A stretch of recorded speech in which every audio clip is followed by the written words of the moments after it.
One of the most popular questions I get as a content creator and fan of the Sega Saturn: what would I have personally done differently in order to turn around Sega's fortunes had I been in charge?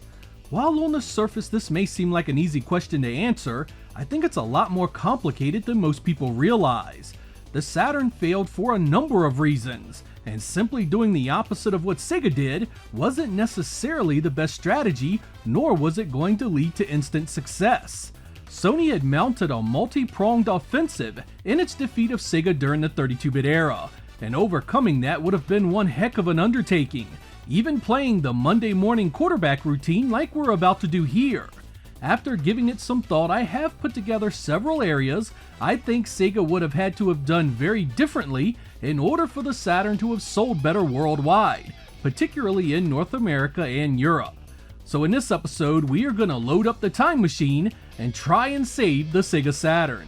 Keep in mind that this is all for fun, and to spark up some lighthearted discussion about something that has no bearing on the modern world. I'm going to try and do this on a positive note without a lot of criticism to the people that actually fought this battle. Let's not forget that a lot of hardworking folks put in many hours of time away from their families to help Sega succeed. Sometimes that's easy to forget and just unload on the company, its employees, and its decisions without any compassion at all. We also have the benefit of hindsight here, which no one had while the fight was actually happening. With that said, we have a lot to talk about, so let's go save Sega's 32-bit powerhouse.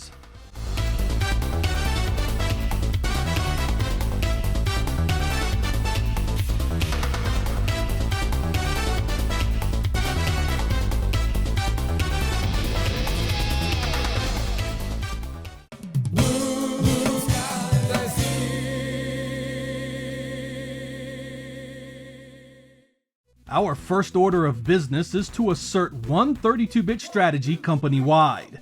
I certainly wouldn't outright reject the input and opinions of the people that built Sega's 16-bit empire, but I would make it clear that Saturn was our 32-bit platform for all regions. Our focus would be on making games that best take advantage of that console in all the markets we deal with across the globe. Sega is not a bottomless well of resources. We cannot afford to offer different platforms that only stand to confuse the customer and make it more difficult for us to make enough software for everything. We cannot compete against ourselves. With that said, the 32X in its original form needs to be scrapped. Having to produce software for two 32-bit platforms at a time of considerable competition is not how we need to approach this battle. This also means that all 32X related software will be cut. This will allow us to divert the resources that were once used on the 32X and its software on over to the Sega Saturn. The team that worked on Knuckles Chaotix will lead the charge for the Saturn Sonic title with Sega Technical Institute. Star Wars Arcade will be a proper Saturn release with extra stages, a full CD soundtrack, and killer visuals. 32X Doom will become Saturn Doom, and will get assistance from Sega themselves with a full development cycle and all the original PC content. Virtua Racing will be done by Sega, developed in-house, and be everything Virtua Racing Deluxe was on the 32X and much more. Original 32X projects like Metalhead, Cosmic Carnage, Spider-Man Web of Fire, Darkseid, Zaxxon's Mother Base 2000, and World Series Baseball will be cancelled, and their teams refocused on additional Saturn projects of popular Sega Genesis IPs like Echo the Dolphin, Eternal Champions, and Vector Man. The Saturn needs to continue the franchises that Sega fans knew and loved, and moving away from the 32X gives us the resources to help make that happen. With a focus on one 32-bit strategy, much of the strain on Sega's resources for Saturn should be eliminated.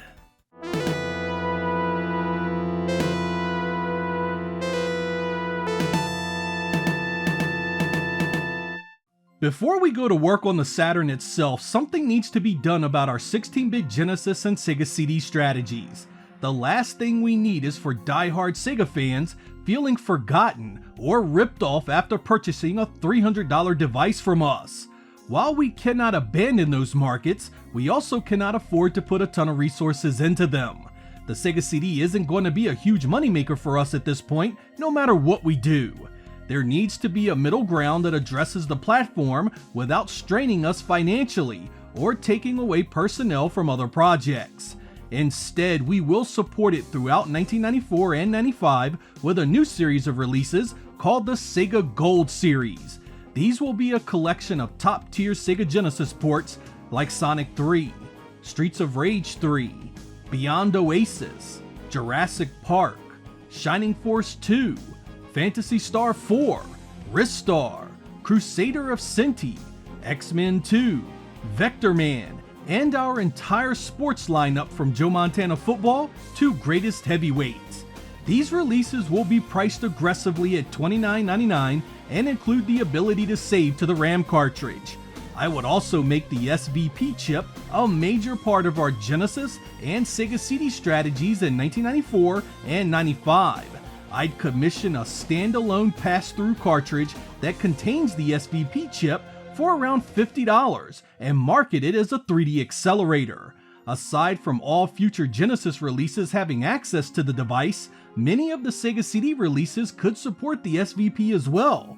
Popular sports franchises using added 3D playfields and stadiums, and a few big-name standalone releases like Doom. We will not develop a ton of new software just for the SVP, but give projects already in development access to the device to enhance their visuals. The extra horsepower the SVP provides should give us some great results there. Much of our in-house development for games like Outrunners should see massive improvements, as well as third-party Sega CD titles like Starblade and Soulstar. This should keep 1994 and 95 interesting for Sega fans who still own and support their 16-bit platforms. At this point, the SVP is developed and finished, so there's no reason to leave it on the shelf completely unsupported, since we need a few big releases while Saturn is getting started. Standalone releases like the original SVP-powered Virtual Racing were really expensive, but if we market the SVP as a standalone cart without a built-in game and a much lower barrier of entry, the device should sell itself. While far from the perfect strategy, it gives Genesis and Sega CD owners big hit games to play at attractive prices. Remember, releases like Phantasy Star 4 were $100 for the cartridge. This at least allows some savings for those invested in the Sega CD platform. We can also invite third parties to do the same with their releases. Perhaps Konami could breathe new life into Castlevania Bloodlines and Rocket Knight Adventures with special edition Sega CD releases. We can also look into more classic compilations, including all the Shinobi and Golden Axe games on one disc, for example. It's the best we can do given the circumstances. Starting in early 1996, we will slowly phase out Sega CD hardware manufacturing and quietly retire the platform later that year. When it's all said and done, we will not sell 100 million units of the Sega CD, but no one is ever gonna say Sega failed to support it.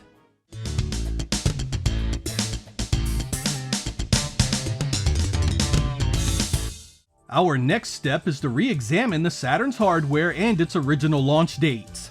Sega executives were tied to Hitachi through big investments and business deals, so ditching the SH2 CPU is gonna be a no-go. To break that connection, we would essentially need to turn the company on its head and push Saturn much too far out. I feel the best we can do is redesign a few things to maximize our time and money so the Saturn can still launch at a decent time and compete with the Sony PlayStation long term. Our first major decision then is establishing a new set of worldwide launch dates. Japan will get the Saturn on August 22nd, 1995, with the US and Europe following on November 22nd a few months later. This frees up roughly a year for us to do some redesigns, get some production going, and give our software and development tools time to mature. Hideki Sato built the Saturn using 2 CPUs, multiple VDPs, a system control unit, and a few other chips, all of which contributed to the platform's complicated architecture. With our extra year of time, we will have a few options to get our Saturn a little more streamlined and hopefully a little more powerful. I would task Sato-san and his team to drop the second VDP entirely and rebuild VDP-1 more efficiently by pulling in VDP-2's features and the DSP math coprocessor into its design. This new single VDP would need the power to render 3D polygons more efficiently, and it would need to be able to produce two-dimensional foregrounds and backgrounds all in the same chip. I would also want the second SH2 pulled from its current place and put in charge of the CD-ROM and the Yamaha sound chip. This way we can lose the SH1 and the Motorola 68000 to keep costs down while we are beefing up our new single VDP. Leaving a single SH2 as the main CPU should be of little issue, since the new VDP is now capable of carrying a much larger workload than before, and is now easier to work with.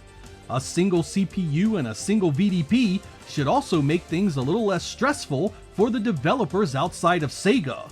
Remember, the two CPUs never worked in true parallel, and the two VDPs created more problems than they ever solved. Some developers never bothered even trying to get the two CPUs running together, and Saturn still did a decent job with many of these titles. In truth, much of the Saturn's original late design editions were knee-jerk reactions to Sega getting tipped off about the power of the Sony PlayStation. Since we will be having a clear idea of that, the extra year should give us a target performance to aspire to. Our new single VDP will meet those expectations. I would also want the cartridge and movie card slots redesigned into a single interface to reduce cost. The Saturn's internal save memory would also need to be removed, along with its battery from the PCB. With our extra year of hardware development, we should end up with a more powerful unit that is much more capable than before without a 100% complete overhaul to the original roadmap. It should be easier to program for, and we may even see a cost reduction in the process. It would be a crunch, but that extra year should make all of these things possible and improve our starting position substantially.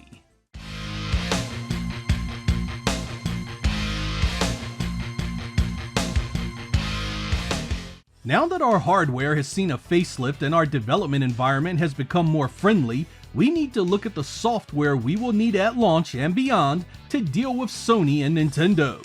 Japan is set because we are going to launch excellent versions of Virtua Fighter 1 and 2 in one pack called Virtua Fighter 2 Deluxe. With the popularity of those two in Japanese arcades, this should give us a huge boost right at launch. With Virtua Fighter Remix not needing to be a thing, we can pull those resources into this project for maximum potential. For the US and Europe, we need a 3D Polygon Eternal Champion sequel built with many of the improvements seen from the Sega CD version. We'll focus on story, new fighters, hidden content, violence, fatalities, and a gameplay system that is incredibly easy to pick up and play. No more overpowered AI destroying you on the easiest settings. This would appeal to Western audiences far more than Virtua Fighter, though the latter still sees a release. We also launch with Virtua Cop ready to go day one in the West, with Panzer Dragoon and a more accurate home conversion of Daytona USA joining the party. And while all those games would also see a release at the North American and European launches, we need a few more pieces of software to complete our worldwide puzzle. Sega of America would need to get multiple teams going to make sure we had a new NFL football title ready, a new NBA basketball game going, and at least one of their popular IPs from the Genesis. I'm thinking since we need a little variety, we divert resources away from garbage like Blackfire and Gin War and use our extra time to get a 2.5D Streets of Rage sequel done. That's right, on my Sega Saturn, we would have Streets of Rage 4 locking down an exciting look at 3D polygon characters doing battle against a mix of 2D and 3D backdrops. Our final game that needs to be ready at launch is Sonic. We cancel both Clockwork Knight and Bug and get all our ducks in a row for Sega Technical Institute to begin Saturn Sonic development in 1994. I would not be opposed to a 2.5D adventure with fully free-roaming boss encounters and bonus stages. Polygon backdrops would not be just eye candy, but interactive as well. perhaps a mechanic similar to Clockwork Knight 2, where you can launch Sonic into the background to find hidden areas, new exits, and perhaps unlockable playable characters. Secondary stages could be done similar to Crash Bandicoot, with forward-scrolling on-rails action. It's also important to bring up the fact that with an extra year of software maturity, the other projects that made their way out would have been better off. Gale Racer, Astal, Virtual Hydlide, Grand Chaser, Shinobi Legions, Mystaria, Magic Knight Rayearth, and Hang On GP would all be ready at launch or shortly thereafter. Capcom would also have X-Men Children of the Atom ready for 2D fighting fanatics. With that software lineup, we would have Japan, North America, and Europe covered, with an arsenal of great titles to combat the Sony onslaught.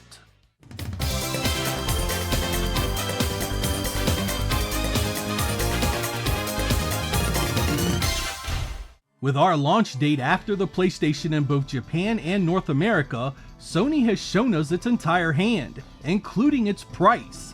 This will allow us to match them across the board, so the Saturn will launch at $299 and its equivalent abroad. To combat the interest in Sony's product and to establish our own, Virtua Fighter 2 Deluxe will be packed in with the Japanese Saturn, and our 2.5D Sonic will also be packed in with the North American and European variants. Similar to the strategy with the Genesis, we make the package so enticing that people just can't bypass the value. With Virtua Fighter's arcade popularity in Japan, this should easily give us the sales boost to catch up to Sony's head start. A competent, well-made Sonic should do similar in the Western markets. That leaves us with a decision on accessories and peripherals. The Saturn would ship with one controller and all the cables needed to hook it up. Consumers can save games with memory cards that will be sold separately in various sizes and priced accordingly. I know it sucks to lose the internal save function and the real-time clock, but we need additional revenue, and we need cheaper manufacturing on our hardware. This change accomplishes both. The controller design will follow the Japanese original. Additional controllers will be available for $25. I also feel that the Saturn absolutely needs to be backwards compatible with the Sega Genesis.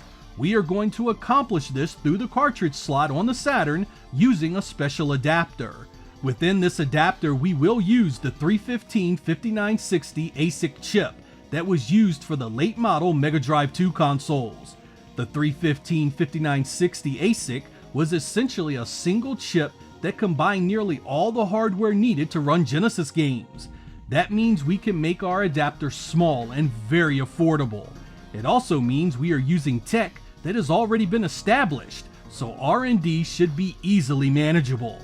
I do not anticipate this option will have any real appeal in Japan, but as a possible pack-in variant in the US and Europe, it could be a huge boon for parents looking to hold on to the ability to play all their older titles.